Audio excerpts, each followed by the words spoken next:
Have you ever seen a man get removed from first class, not because of what he did, but because of what he looked like? What if that man had served his country, raised a lawyer, and stayed silent his whole life, until now? This is a story about dignity, legacy, and the quiet power of finally being heard. Before we dive in, let us know, what time are you listening to this? And where are you? Drop a comment below. We'd love to hear from you. Otis Langford straightened his collar in front of the hallway mirror, squinting slightly as he adjusted the knot of his old gray tie. The apartment was quiet, just the low hum of the morning news from the kitchen TV and the occasional creak of the wooden floor beneath his polished shoes. Outside, the Georgia sun filtered softly through the lace curtain. It was barely past 7, but he liked being early. Always had. This wasn't just another day. Today, he was flying to New York. Not coach. Not economy plus. First class. His daughter, Zariah, had booked the ticket. "You deserve more than legroom, Daddy," she'd said over the phone, her voice firm and warm. "You deserve to be treated like someone who served his country with honor." He didn't argue. He never did when she got that tone. She had her mother's fire and her own name carved into courtrooms now. People listened when Zariah Langford spoke. Otis reached for the photo frame on the table beside the door. The image inside had faded. 7 young black Marines, arms over each other's shoulders, standing in red sand. Vietnam, 1972. He studied his younger face, tight with resolve, eyes alert. He hadn't smiled much in those years, and somehow not much more since. He tucked the photo in the side pocket of his coat, just in case.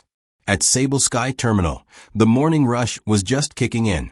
Business suits, rollerboards, kids trailing parents, announcements pinging overhead like nervous reminders. Otis made his way through security without hassle. At the check-in desk, he handed over his ticket. "First class, Mr. Langford?" the young woman smiled, scanning it. "Nice seat, 1A. You're all set. Enjoy the flight." He nodded, thanked her, and made his way to the gate. His movements were steady, but careful. Arthritis had been whispering louder lately. As he boarded the plane, a flight attendant near the door offered a tight, professional smile. Otis smiled back. He stepped into the first elite cabin.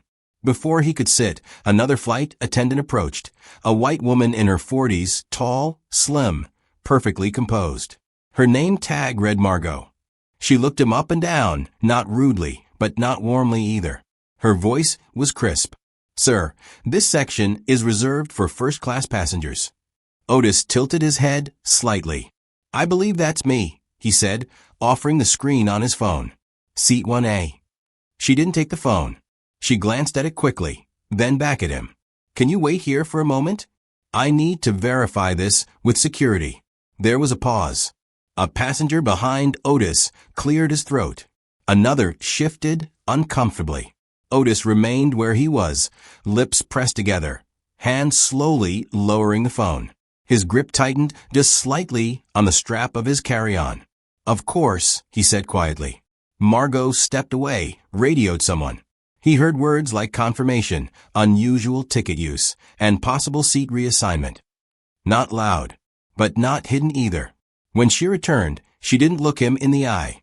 "Sir, I'm going to have to ask you to move to a seat in the economy cabin while we sort this out." He blinked once, slow. No raised voice. No protest. He just gave a faint nod, stepped aside, and walked down the narrow aisle toward the back. He sat in a middle seat. The man at the window barely noticed.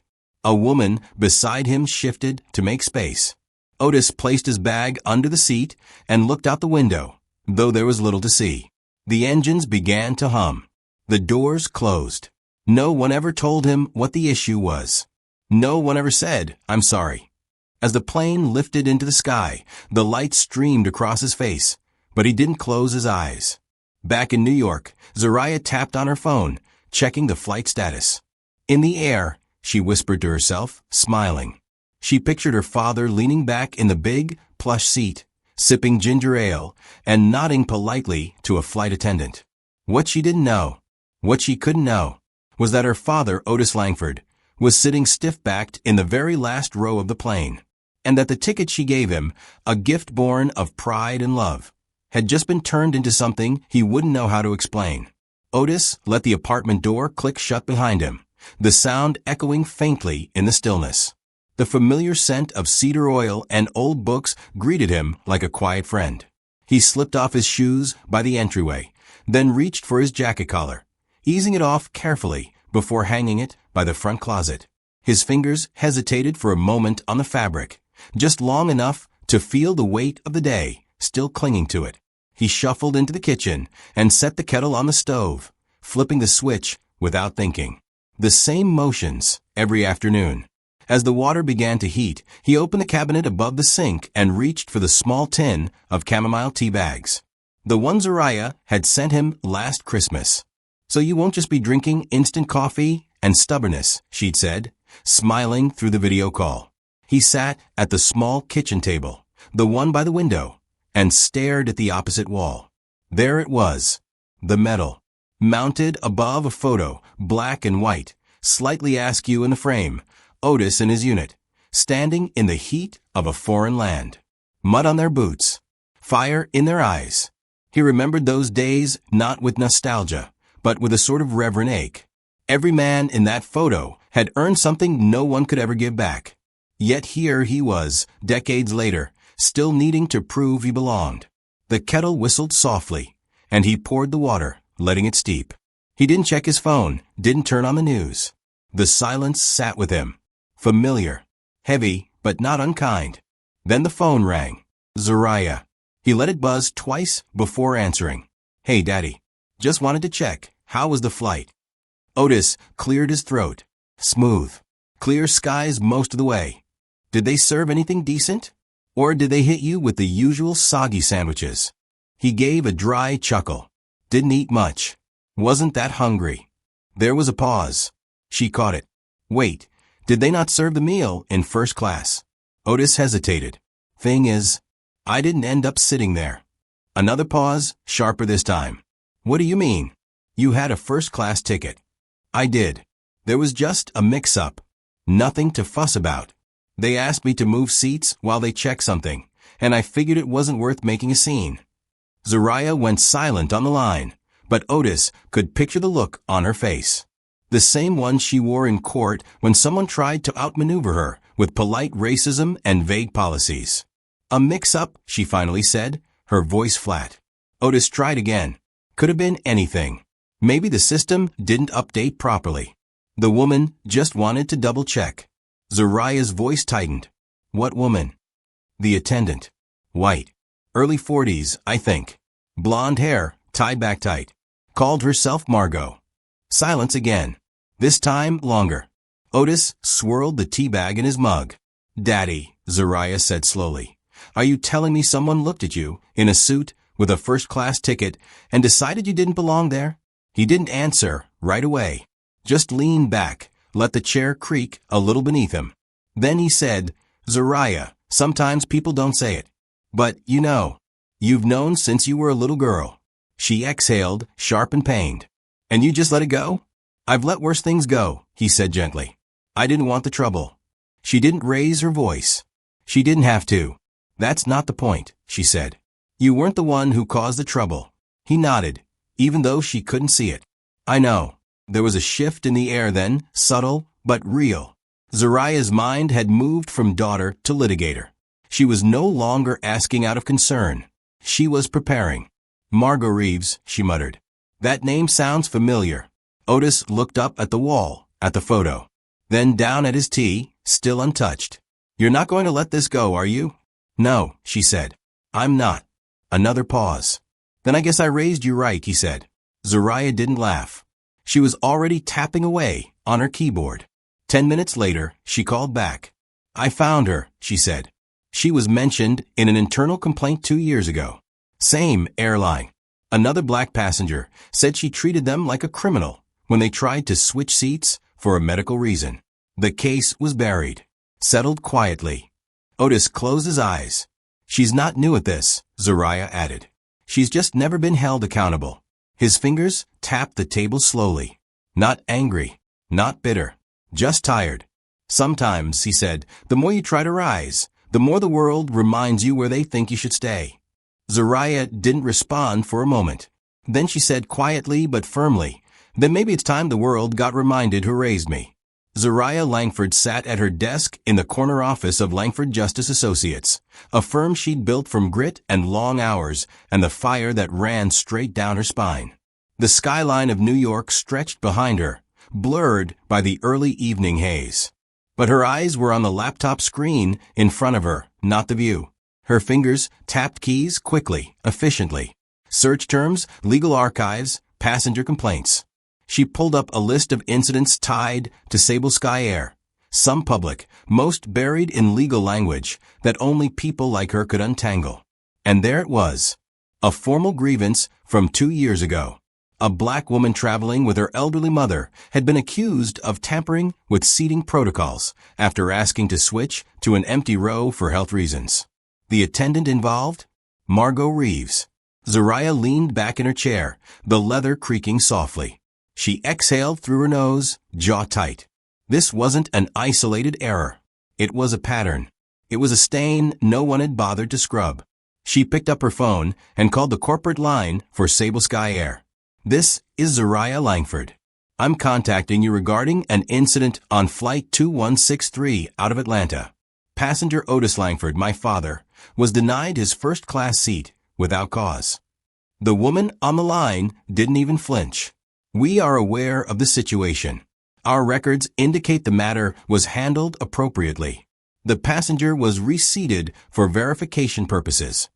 Verification of what, exactly? "I'm afraid I can't disclose internal procedures." Zariah's voice lowered. "Then disclose this. I'm giving your office 48 hours to issue a formal apology, or we proceed legally." The response came the next morning. A 2-line email that said nothing. No apology. No admission. No name. And in a separate, more private email came a message from one of Sable Sky's legal liaisons, someone Zariah had worked with before. He wrote, "Zariah, I'd advise letting this go. There's no upside to making noise here. Not for you, not for your firm." She stared at that line for a long time. That afternoon, she drove to her father's apartment. Otis was out back, sitting in his old lawn chair, trimming back the overgrowth around the rose bushes. He looked up when she approached, smiled faintly. "You didn't have to come all the way here," he said, brushing dirt off his hands. "I know," she replied, folding her arms. "But I wanted to say something in person." He waited. "They're not going to apologize, Daddy." He nodded once. "Didn't expect they would." She hesitated. "I want to take this to court." Otis leaned back in a chair, eyes narrowing just slightly. "And stir all that up?" "It's already stirred. I don't need a court ruling to know who I am, Zariah." "No," she said. "But someone else might." Otis's expression softened, but he didn't smile. "I've spent my life walking around things I didn't start. I've made peace with some of it." She stepped forward. "I haven't. And I didn't go to law school to stay quiet when someone like Margot gets to hide behind company policy." He was quiet for a long moment, then said, "You do know this could hurt you." "I'm not worried about that." "You should be." The next day, it happened. One of Langford Justice's biggest clients, an investment group they'd advised for 3 years, abruptly terminated their contract. No explanation, just a formal notice of discontinuation. The loss was huge. Zariah's firm depended on that revenue to cover a third of their operating costs. Her junior partner, Kelsey, came into her office that afternoon. "You think this is about the airline?" Zariah nodded. "I don't think." "I know." Kelsey hesitated. "So what now?" Zariah looked up from the file she was reading. Her voice was steady. "We sue." There was no drama in the word. No firework. Just resolve. Later that night, she called Otis again. He picked up on the second ring. "Hey, baby." "Hey," she said. "We lost a client today."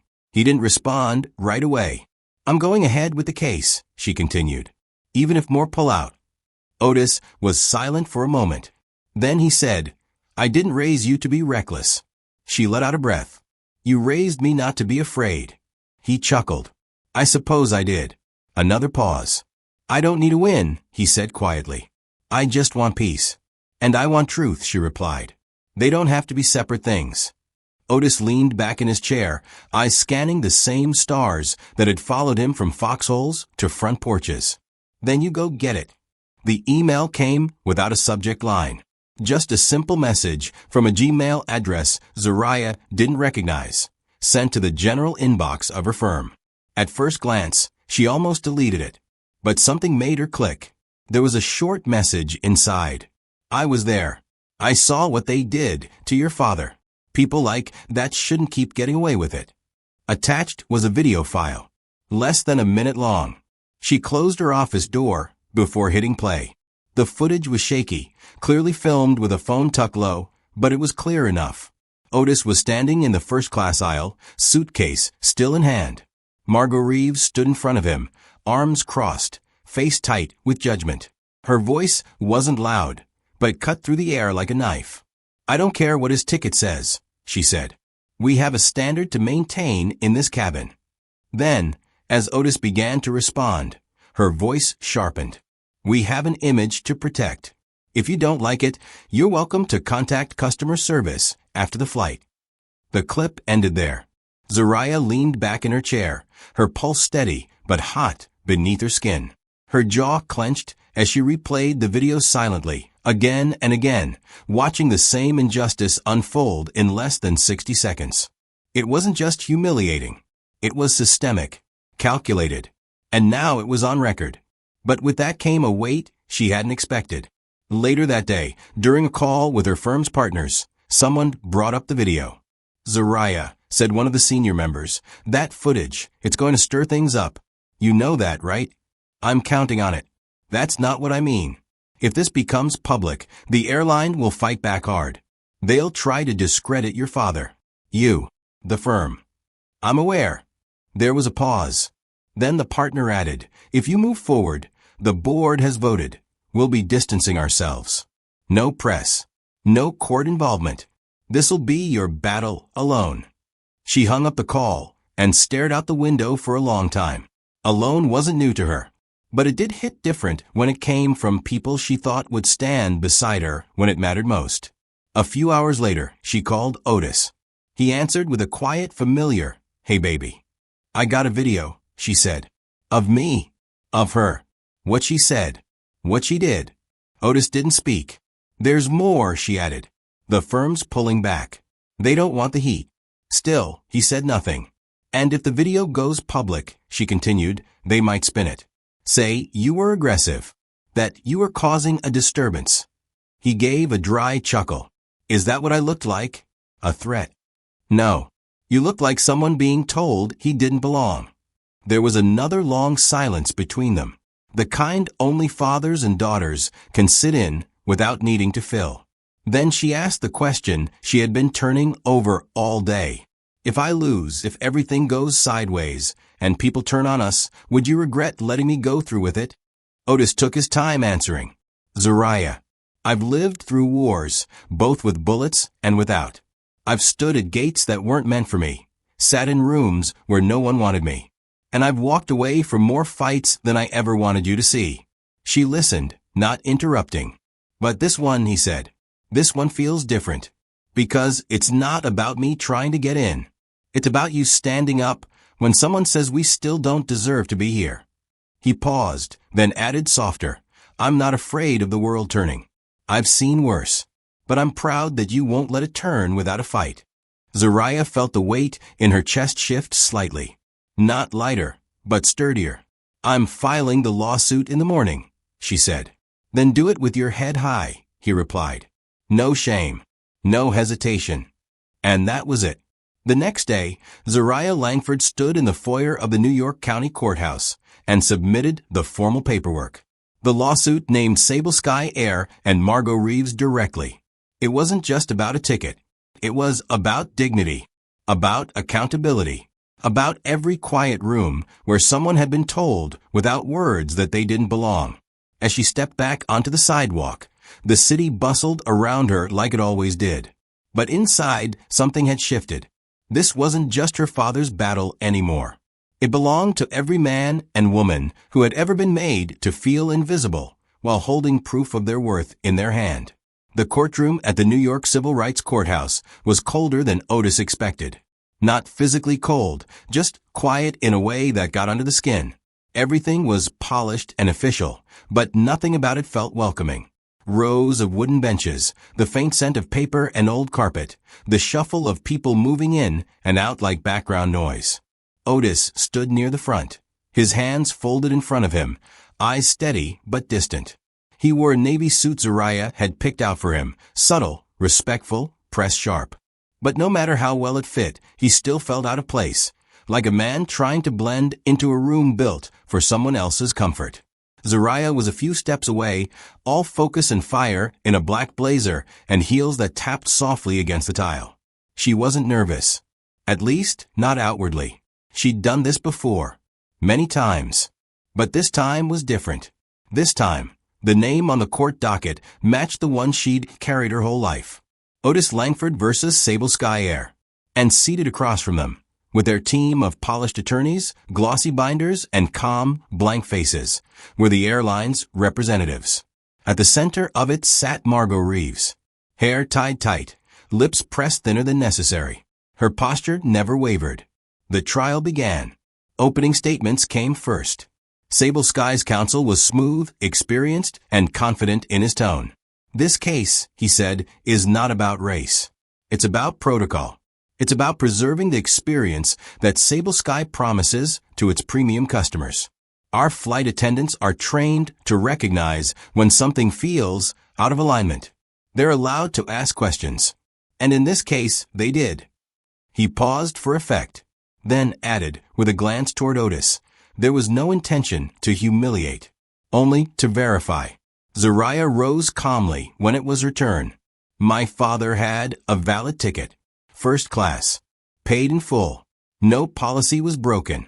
No behavior was inappropriate. The only thing that seemed out of alignment was his appearance." She let that hang in the air before continuing. "This is not the first time Margot Reeves has faced complaints of this nature. And the airline has protected her. Repeatedly." Otis tried not to shift in his seat, but something about hearing his experience laid out like an argument made his chest tighten. He wasn't used to being the center of anything, let alone a room like this. Every word seemed to echo through all the years he'd quietly swallowed mistreatment and moved on. Witnesses were called. A manager from the airline testified about their image standards, speaking in abstract terms about brand perception and passenger comfort. He never used the word race, but Otis heard it between every line. Then, Sable Sky's lawyer delivered the line that sliced deeper than intended. "We're not suggesting Mr. Langford didn't belong there because of who he is. We're simply pointing out that, in that moment, his presence caused discomfort." It was quiet in the room. Too quiet. Otis looked down at his hands. Hands that had carried wounded men across battlefields. That had built a life from scratch. That had raised a daughter strong enough to stand here now. And still, to them, those hands didn't belong in row 1A. Zariah didn't blink. Later that afternoon, she stood again and introduced new evidence. A document recently leaked by an anonymous source. An internal memo dated 18 months earlier. In it, Margot Reeves had been written up for another incident involving a black passenger in first class, accused of assuming they'd boarded by mistake and requesting proof of purchase. The complaint had been quietly closed. No disciplinary action taken. Repeated behavior, Zariah said clearly. Ignored. Buried. Then she nodded to the back of the courtroom. A woman stood and walked forward, nervous mid-40s, in a pale gray suit that didn't quite fit right. "My name is Trina Bell," she said, voice wavering. "I was a flight attendant for Sable Sky for 17 years. I left last year." The judge gave a nod. "Proceed." "I worked with Margot on multiple flights, and I remember what she said that day, not just to the passenger, but to me." She paused, looking down at her hands. She said, and I quote, "We can't have people like that sitting up here. It ruins the tone." It began like most things do these days, with a shaky video and a bold caption. Someone had posted it late one evening. The footage was short, maybe 40 seconds, but it was enough. Otis Langford stood awkwardly in the aisle of a first-class cabin, clutching his carry-on. His shoulders were drawn tight, his face unreadable. Across from him stood Margot Reeves, in uniform, arms crossed, voice clipped and measured. "We have an image to protect," she said. The words weren't shouted. They didn't need to be. They landed like a verdict, rehearsed and polished, just loud enough to be heard by the people who were meant to hear it. Within hours, the internet did what it does best. The clip spread like wildfire. By midnight, the hashtag Dignity for Otis was climbing trending charts. By morning, it was everywhere. Posts poured in from every corner of the country. Some were angry, some hurt, some simply tired. A father posted, "My daughter bought me a first-class ticket on my birthday. I sat the whole flight wondering if they'd come tap my shoulder."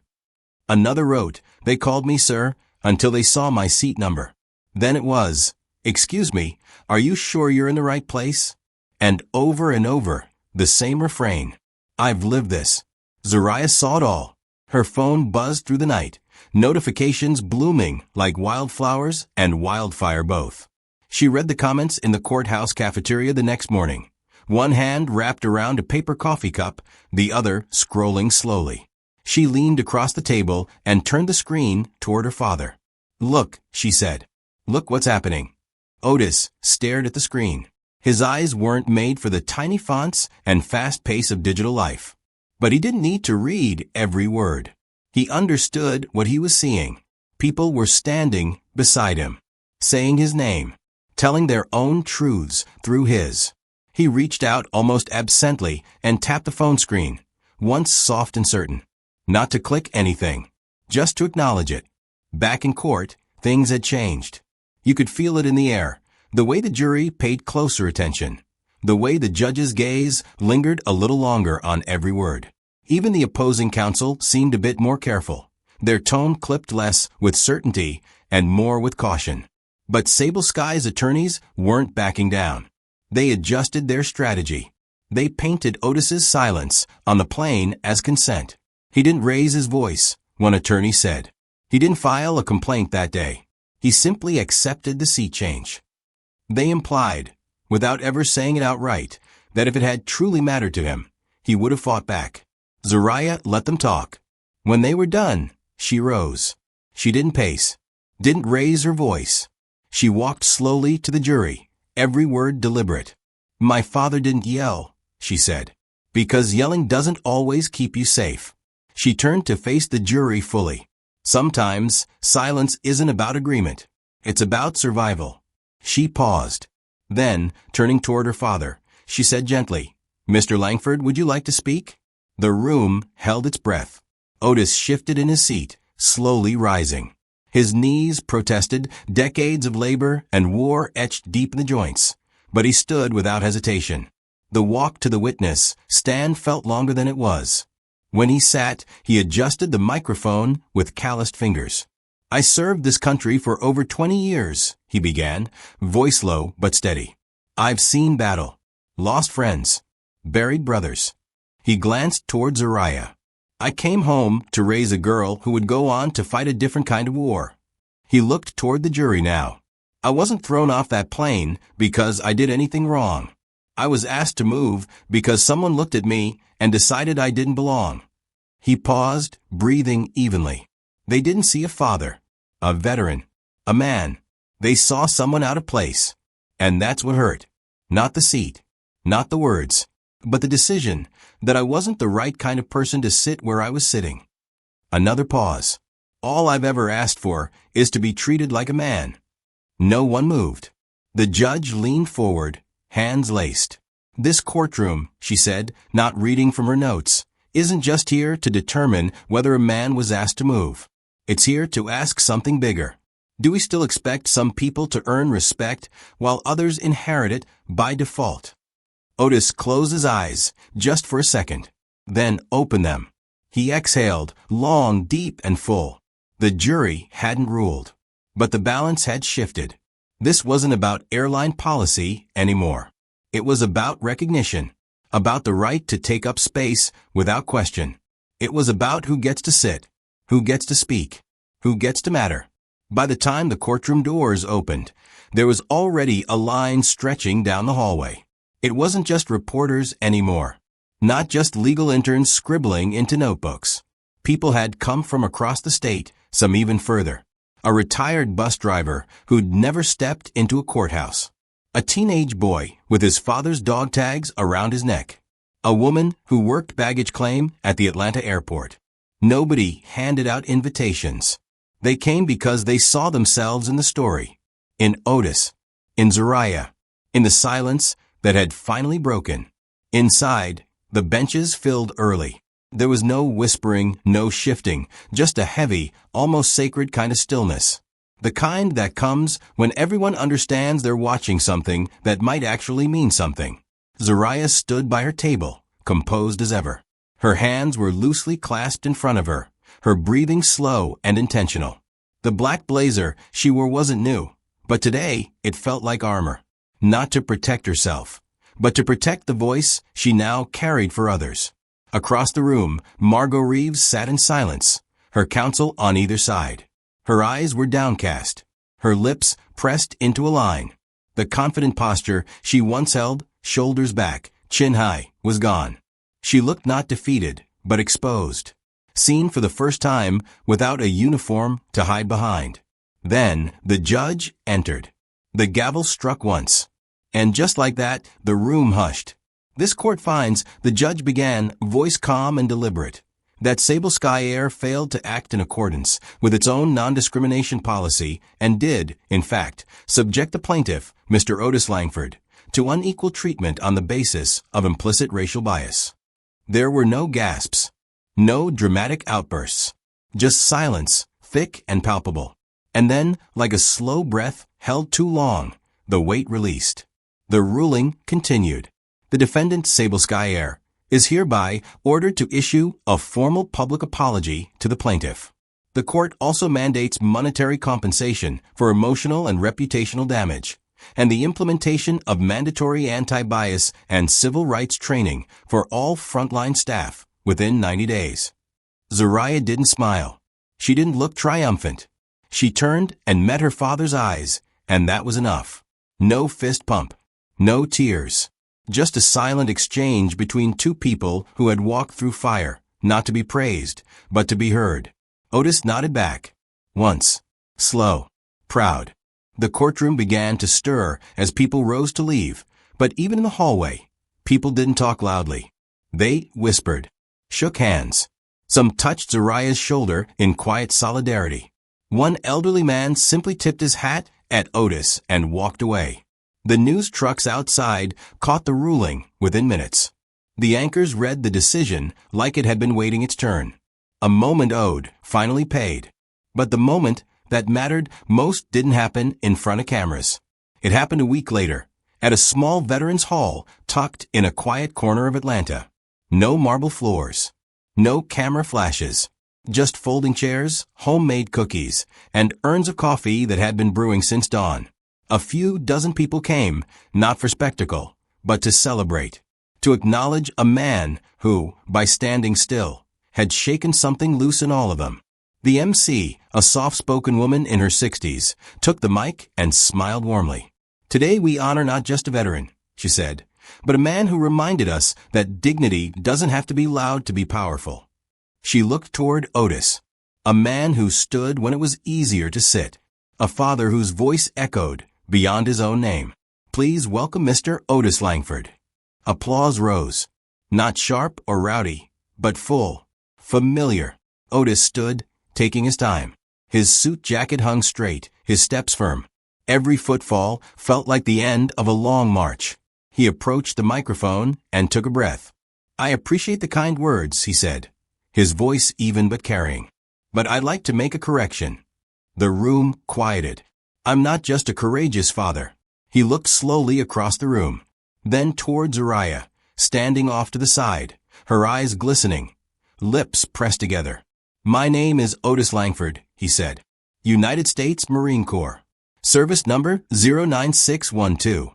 Vietnam, 1968 to 1976. Husband. Father. Veteran.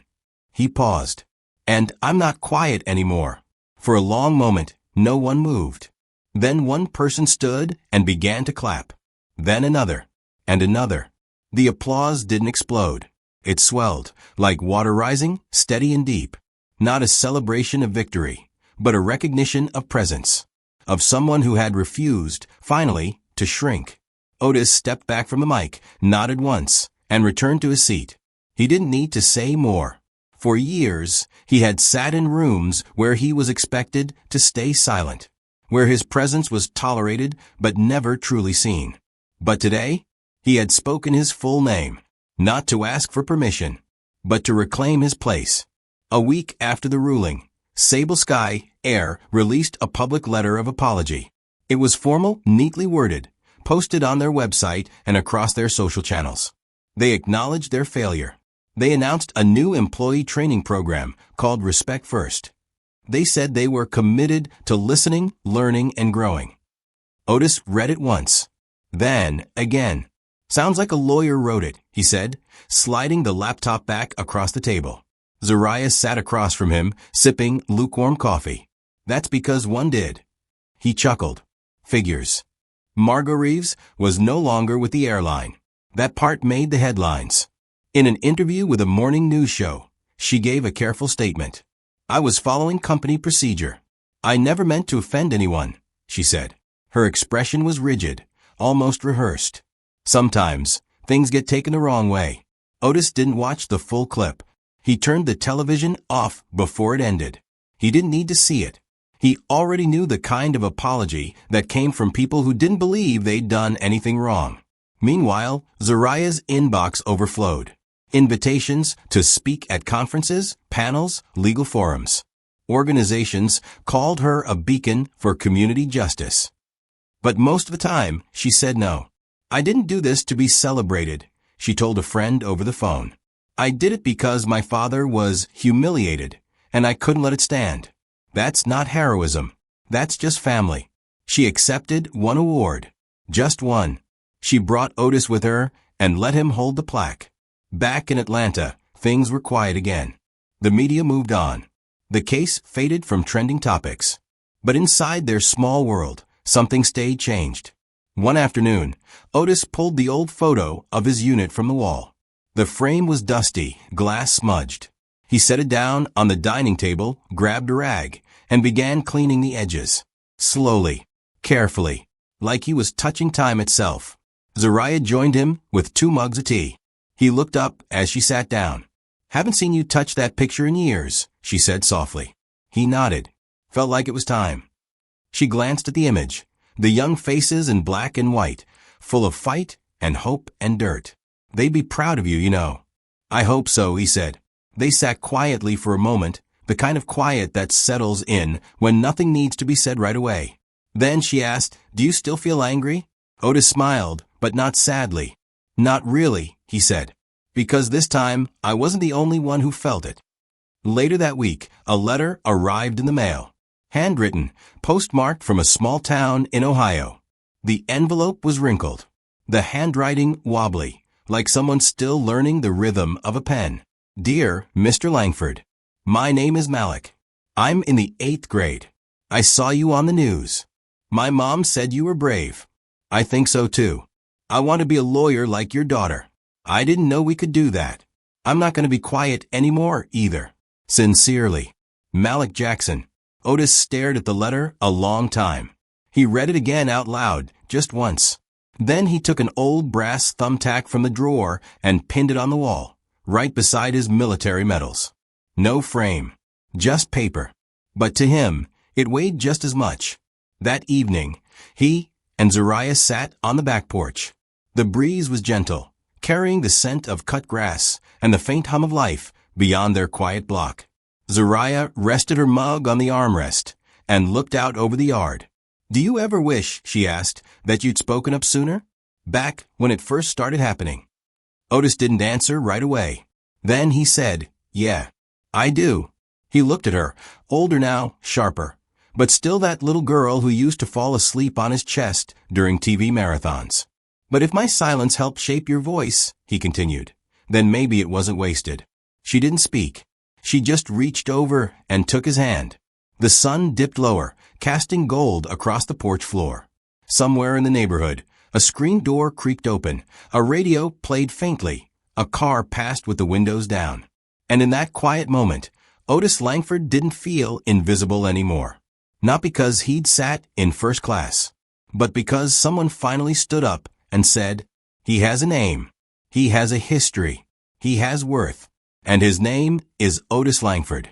So maybe the question isn't just who gets to sit in first class, but who we believe deserves to be there in the first place. Otis Langford didn't fight for a seat. He stood for something far greater, the right to be seen, to be named, and to be respected. What about you? Have you ever stayed quiet when you should have spoken up? If this story moved you, don't forget to subscribe. We've got more real, human stories coming your way.